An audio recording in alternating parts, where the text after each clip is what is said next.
मुख्यमंत्री योगी आदित्यनाथ ने वेटलैंड संरक्षण पर आयोजित एक कार्यक्रम के दौरान बड़ा बयान दिया है। उन्होंने कहा कि महिलाओं के स्वयं सहायता समूहों के जरिए इस पहल को आगे बढ़ाया जा रहा है, जिससे आत्मनिर्भरता की दिशा में काम हो रहा है। इसके साथ ही योगी आदित्यनाथ ने प्रधानमंत्री नरेंद्र मोदी के 1 ट्रिलियन इकोनॉमी की विजन के बारे में भी बात की और इसे यूपी के लिए एक बड़ी चुनौती बताया। गोंडा में वेटलैंड संरक्षण कार्यक्रम के दौरान मुख्यमंत्री योगी आदित्यनाथ ने महिलाओं के स्वयं सहायता समूहों को लेकर महत्वपूर्ण बात की। उन्होंने कहा कि ये समूह ग्रामीण महिलाओं को आत्मनिर्भर बनाने का एक बेहतरीन तरीका साबित हो रहे हैं। इसके द्वारा महिलाओं को न सिर्फ रोजगार मिल रहा है, बल्कि वे आर्थिक दृष्टि से भी मजबूत हो रही है। योगी ने बताया कि इन समूहों के माध्यम से प्रदेश में कई योजनाएं चल रही हैं, जो महिलाओं को सशक्त बना रही हैं। मुख्यमंत्री योगी आदित्यनाथ ने कहा कि यदि हम ग्राम पंचायत स्तर पर इस दृष्टिकोण को आगे बढ़ाते हैं, तो हम प्रधानमंत्री नरेंद्र मोदी के 1 ट्रिलियन इकोनॉमी के लक्ष्य को अगले 3-4 साल में आसानी से प्राप्त कर सकते हैं। उन्होंने यह भी कहा कि यूपी के विकास के लिए यह जरूरी है कि हर एक ग्राम पंचायत इस दिशा में काम करे और खुद को आर्थिक रूप से सशक्त बनाए। मुख्यमंत्री ने इस अवसर पर वेटलैंड्स के संरक्षण की आवश्यकता पर भी बल दिया। उनका कहना था कि वेटलैंड्स सिर्फ पर्यावरण के लिए ही नहीं, बल्कि जलवायु परिवर्तन से बचाव के लिए भी बेहद महत्वपूर्ण है। योगी ने प्रदेश में वेटलैंड्स के संरक्षण को एक प्राथमिकता बताया और इसे लेकर सरकार की योजनाओं का भी उल्लेख किया। योगी आदित्यनाथ ने अपने इस बयान से यूपी के भविष्य को लेकर सकारात्मक उम्मीदें जताई हैं। अब देखना यह होगा कि ये योजनाएं किस हद तक सफल हो पाती हैं और प्रदेश को कितना फायदा मिलता है।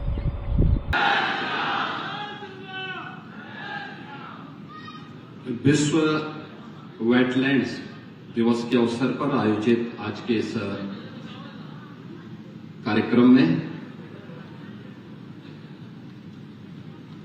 मंच पर उपस्थित केंद्रीय पर्यावरण, वन एवं जलवायु परिवर्तन और विदेश मंत्रालय के राज्य मंत्री, लोकप्रिय स्थानीय सांसद माननीय श्री कीर्तिवर्धन सिंह जी, उत्तर प्रदेश सरकार में मंत्रिमंडल के मेरे सहयोगी, यहां के प्रभारी मंत्री श्री दारा सिंह चौहान जी, प्रदेश के पर्यावरण, वन एवं जलवायु परिवर्तन विभाग के मंत्री डॉक्टर अरुण कुमार सक्सेना जी, राज्य मंत्री श्री केपी मलिक जी, माननीय विधायकगण श्री रमापति शास्त्री जी, प्रेम नारायण पांडे जी, पावन सिंह जी, अजय कुमार सिंह जी, विनय कुमार द्विवेदी जी, प्रभात वर्मा जी, प्रतीक भूषण सिंह जी, मंजू सिंह जी, जिला पंचायत अध्यक्ष श्री घनश्याम मिश्रा जी, भारतीय जनता पार्टी के अध्यक्ष श्री अमर किशोर कश्यप जी, डीजी फॉरेस्ट श्री सुशील कुमार अवस्थी जी, प्रमुख सचिव उत्तर प्रदेश शासन श्री अनिल कुमार जी, और आज के इस कार्यक्रम में उपस्थित केंद्र और राज्य सरकार के सभी अधिकारीगण, इको टूरिज्म के क्षेत्र में रुचि रखने वाले सभी अन्य उपस्थित विशेषज्ञगण और बहनों और भाइयों, आज का दिन जनपद गोंडा के लिए बहुत महत्वपूर्ण दिन है, जब यहां की एक प्राकृतिक झील को एक अंतर्राष्ट्रीय मान्यता प्राप्त कराने के उद्देश्य से वर्ल्ड वेटलैंड्स डे के अवसर पर यह कार्यक्रम यहां आयोजित है। अर्गा और पार्वती नाम की 2 प्राकृतिक झील, ये वास्तव में प्रकृति की मूल स्वरूप की ओर हम सबका ध्यान आकर्षित करती है। और कितना बड़ा इसका एरिया है।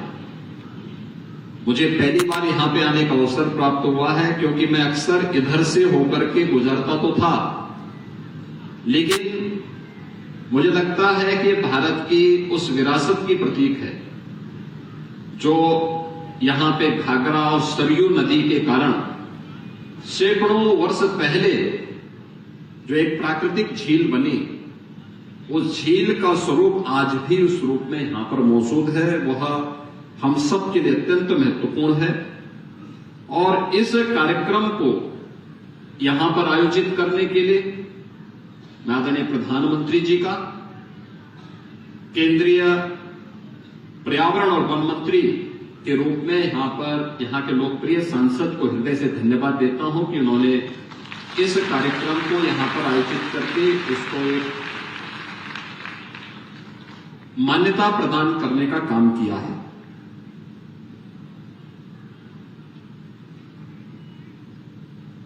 जितनी भी ये प्राकृतिक झील होती हैं, यानी वेटलैंड्स होती हैं, यह हमारे पारिस्थितिकी तंत्र का एक महत्वपूर्ण केंद्र होता है।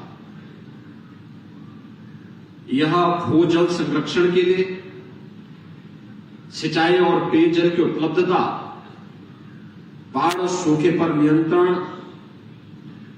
कार्बन भंडारण और जलीय पारिस्थितिकी तंत्र पर निर्भर वनस्पतियों, वन्य प्राणियों और प्रवासी और स्थानीय पक्षियों के संरक्षण के साथ साथ भोजन, औषधि और आजीविका के व आय के संसाधन उपलब्ध करवाने में ये वेटलैंड्स की एक बड़ी भूमिका है।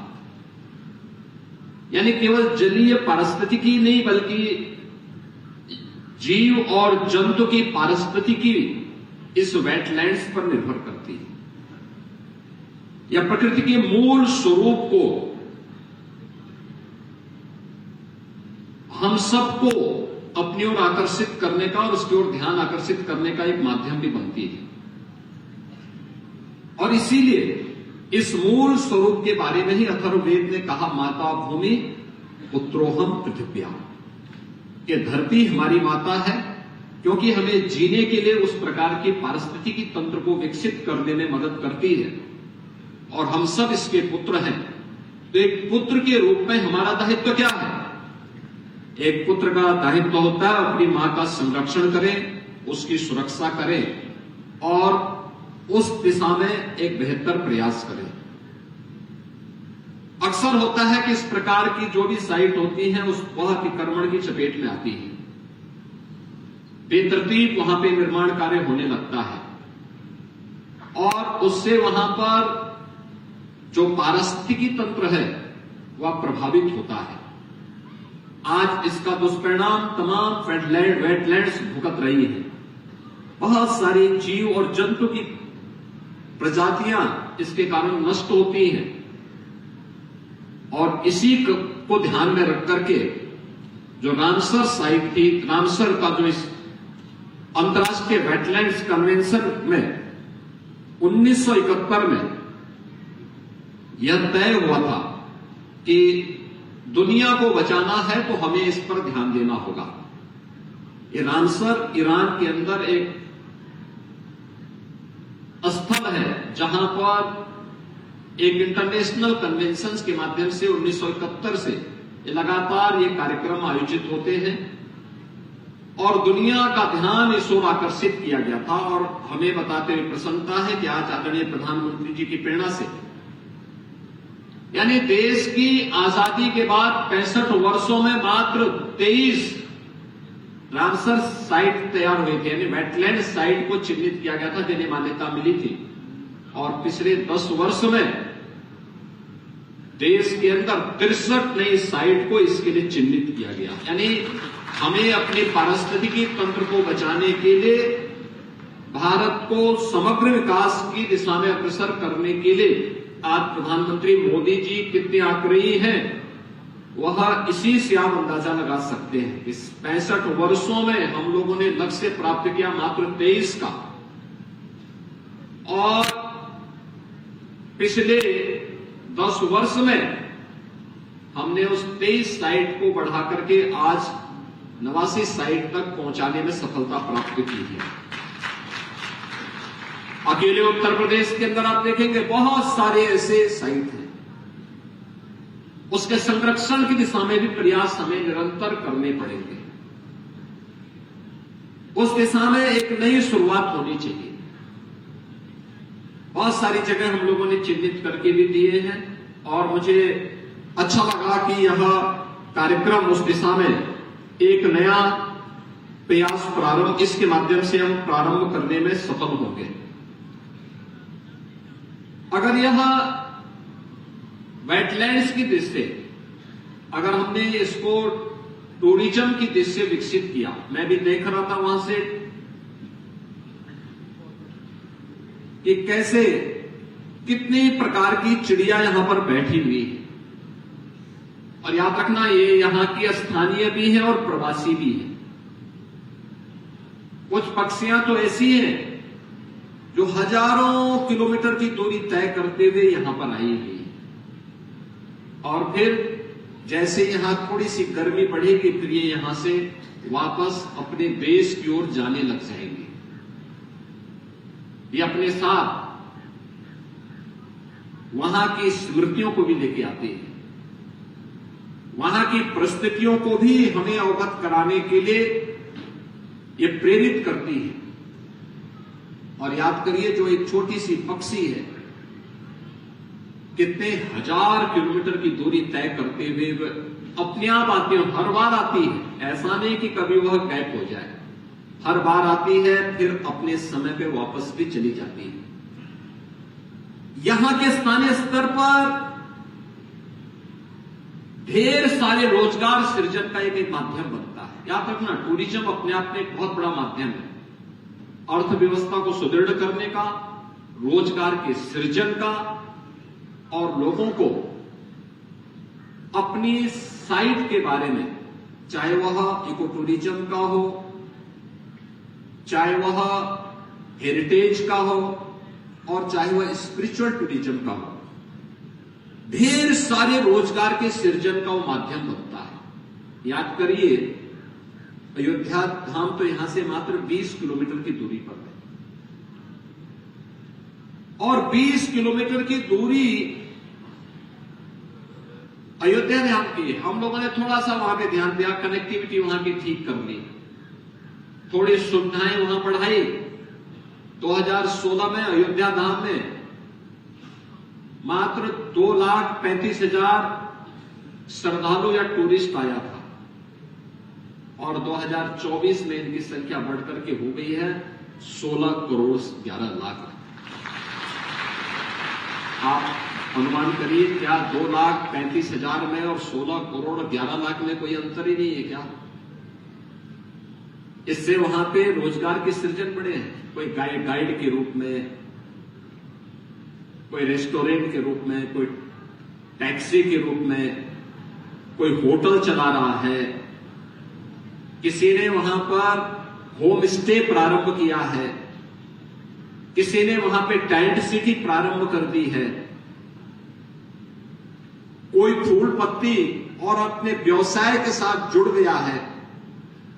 अलग अलग प्रकार के कार्य, अलग अलग प्रकार के लोगों को वहां पे प्रारंभ हुए हैं। और आज हम लोगों ने देखा कि यहां पर अर्गा पार्वती इस वेटलैंड्स में यहां के आसपास के गांव और गांवों को भी उसके साथ जोड़ने के लिए जो प्रयास जिला प्रशासन ने किया है, महिला स्वयंसेवी समूह को प्रोत्साहित करते हुए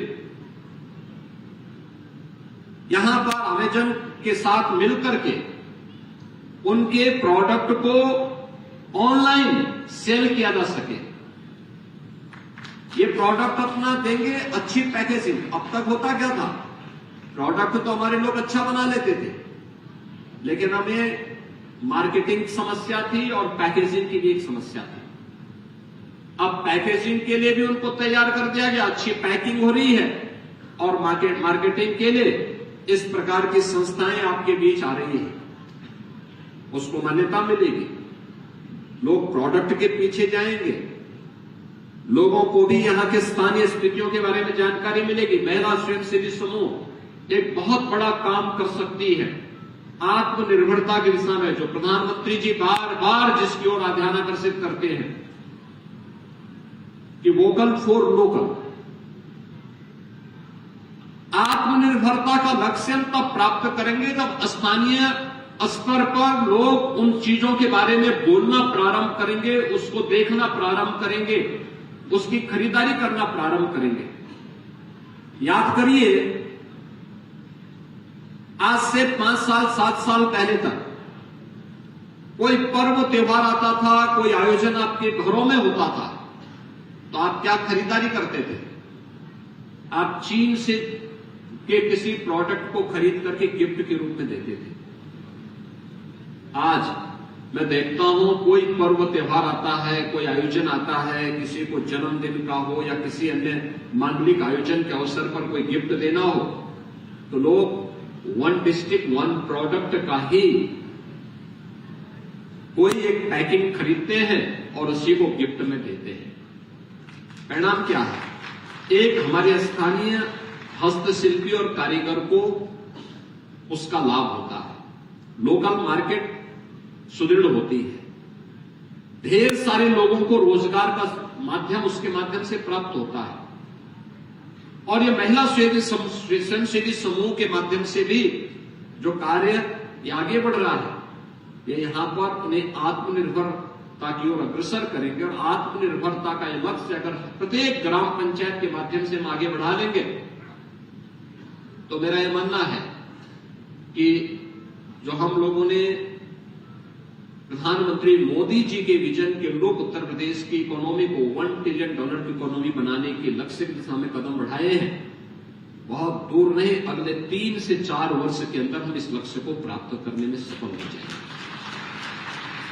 हमें ग्राम पंचायत को आत्मनिर्भर बनाना पड़ेगा, हमें प्रत्येक परिवार को आत्मनिर्भर बनाना पड़ेगा, और उस दिशा में एक नए प्रयास जो प्रारंभ हुए हैं, टिकरी जंगल को यहां पर ओपन सफारी के रूप में विकसित करना, ये टूरिज्म के बहुत बड़े इको टूरिज्म के बहुत बड़े केंद्र के रूप में इस पूरे कमिश्नरी को और अवध क्षेत्र को विकसित कर देगा। पूरे क्षेत्र को कनेक्टिविटी की जिम्मेदारी उत्तर प्रदेश सरकार ले लेगी। अर्का और पार्वती जो वेटलैंड्स है, इसको सरयू नहर राष्ट्रीय परियोजना के साथ जोड़ने के लिए भी सरकार अपने स्तर पर कार्य कर देगी। हमें थोड़ा उस दिशा में प्रयास करना होगा कि कैसे हम लोग इस टूरिज्म के उसको आगे बढ़ा सकें। आज गोंडा जिला हुआ नहीं है जो आज से 8 वर्ष पहले था। 8 वर्ष पहले जब सर्वे हुआ था, देश का सबसे गंदा जनपद था गोंडा, सबसे गंदा सिटी के रूप में था गोंडा। मैंने तब वहां के विधायक को एक घोषणा से कहा था, मैंने कहा यार कैसे विधानसभा से आप विधायक बन गए। और आज मैं कहता हूं जब रैंकिंग आती है तो गोंडा की अच्छी आती है। आज यहां मेडिकल कॉलेज बन गया है, लगभग 100 वर्षों से जिन बनटांगिया लोगों को अपना अधिकार नहीं मिला था, आज वे लोग अपना अधिकार प्राप्त करके सम्मान के साथ आगे बढ़ा रहे हैं। बनटांगिया कैसे लोगों के जीवन में परिवर्तन आ सकता है, आज जिला प्रशासन की ओर से उससे संबंधित एक पुस्तिका भी यहां पर रिलीज की गई। अर्का और पार्वती ये दोनों वेटलैंड्स, एक इंटीग्रेटेड डेवलपमेंट का प्लान क्या हो सकता है, उससे संबंधित भी एक पुस्तक को यहां पर रिलीज किया गया। अन्य वेटलैंड से संबंधित और पर्यावरण से संबंधित महत्वपूर्ण मुद्दों को लेकर के इस कार्यक्रम को आगे बढ़ाया गया है। और मैं आज के इस अवसर पर आपसे यही कहना चाहूंगा कि जो प्रधानमंत्री जी ने 2070 में नेट जीरो के लक्ष्य को प्राप्त करने के दिशा में कदम बढ़ाने के लिए कहा है, कार्बन उत्सर्जन को न्यूनतम करना। कार्बन उत्सर्जन न्यूनतम कब होगा? जब हम पॉल्यूशन पैदा करने वाले उन उपायों को रोकेंगे। आपने देखा होगा पहले लकड़ी में लोग भोजन बनाते थे, फिर केरोसिन मिला, देखा गया कि इसके दुष्परिणाम स्वास्थ्य के लिए भी ठीक नहीं है, प्रकृति के लिए भी, पर्यावरण के लिए भी ठीक नहीं है, तो उसमें सुधार किया गया। अब देश के अंदर 10 करोड़ से अधिक परिवारों को फ्री में रसोई गैस के कनेक्शन उपलब्ध करवाने का कार्य प्रधानमंत्री मोदी जी के नेतृत्व में हुआ। अब याद करिए कि ग्रीन एनर्जी कैसे सहायक हो सकती है, इस दिशा में भी नए नए प्रयास प्रारंभ हुए हैं। और मैं इस अवसर पर यही कहूंगा कि उत्तर प्रदेश सरकार ने जो प्रयास प्रारंभ हुआ है, ग्रीन कवर यूपी का बढ़ा है। 210 करोड़ वृक्षारोपण का कार्यक्रम हम लोगों ने पिछले 8 वर्ष के अंदर उत्तर प्रदेश के अंदर किया, और उसमें 70% पौधे सुरक्षित हैं, और कहीं कहीं पे तो अच्छे जंगल बन चुके हैं, अच्छे वहां पे उनके द्वारा फॉरेस्ट कवर काफी अच्छा हुआ है। हमें इस दिशा में नए प्रयास करने चाहिए। गोरखपुर में इस दिशा में हम लोगों ने एक जटायु संरक्षण केंद्र भी बनाया है। मैं अक्सर उधर देखता हूं, बहुत अच्छा काम वहां पर हो रहा है। और भी जगह हम लोगों ने इस दिशा में नए प्रयास प्रारंभ किए हैं। ये प्रयास आगे बढ़ेंगे इस विश्वास के साथ। वेटलैंड्स इंटरनेशनल डे के अवसर पर मैं एक बार फिर से वर्ल्ड वेटलैंड डे के अवसर पर आप सबको बधाई देता हूं। इस दिशा में प्रयास करने वाले सभी उन विशेषज्ञों का मैं हृदय से अभिनंदन करता हूं। आप सबके प्रति अपनी शुभकामनाएं देते हुए प्रदेश और केंद्र दोनों सरकारों के द्वारा जो प्रयास प्रारंभ किया गया है, संबंधित मंत्रालय और विभागों को हृदय से धन्यवाद देते हुए अपनी वाणी को विराम देता हूं। धन्यवाद। जय हिंद। बहुत बहुत धन्यवाद। एक बार जोरदार तालियों के माध्यम से अभिनंदन वंदन स्वागत परमानंद श्री माननीय मुख्यमंत्री जी के उस संबोधन कार्यक्रम की उस अंतिम सोपान धन्यवाद ज्ञापन, जिसके लिए सादर आमंत्रित करते हुए हमारे बीच उपस्थित संयुक्त सचिव पर्यावरण वन एवं जलवायु परिवर्तन भारत सरकार श्री रजत अग्रवाल। एक बार जोरदार तालियों के साथ अभिनंदन वंदन स्वागत।